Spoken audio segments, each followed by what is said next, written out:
Hi, hi online class. Good to see you. I'm in front of my public speaking class here at Northwest Technical College. It's Tuesday and I have a full house tonight. And again, how is it that every time I meet these people they look better and better and better? I mean, how can that possibly be? I don't get it. Maybe it's the food they eat, the water they drink, but something's going on here. This is our third impromptu speech tonight, and I'm going to look for, among the things we've already talked about, in terms of ums and ahs, be careful of those. We talked about smiling. We talked about looking at the audience.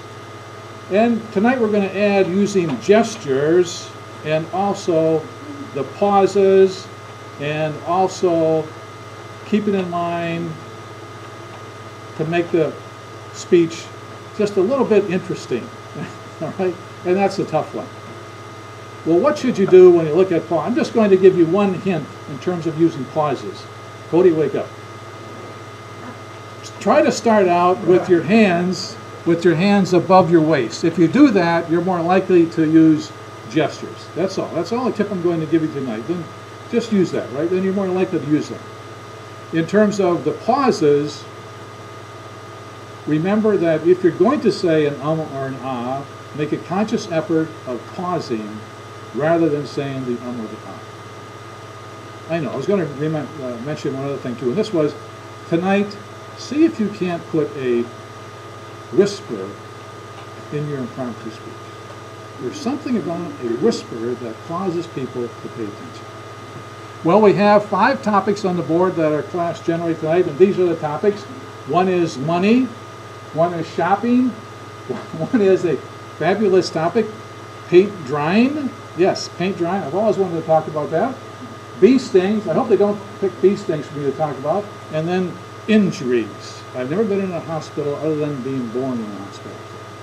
And my topic for tonight, Hannah, is? Paint drying. All right, Saban, you ready? My topic for tonight is paint drying. I hate to paint walls. I hate to paint houses. I hate to open up a can of paint. I hate to walk into my garage and find out that a can of paint has spilled over because a mouse tipped it over, which it did in the past 2 weeks. Got paint all over my garage floor. But paint drying, I think I would like to watch paint drying. You know why? Because then you're not painting. You're just watching the paint dry.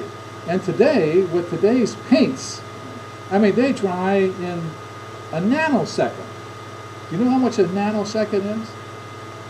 How much is a nanosecond? A lot slower than what it takes for those fancy new paints to dry. Absolutely, absolutely. But a nanosecond is the smallest unit of time. And that's how fast paint dries today.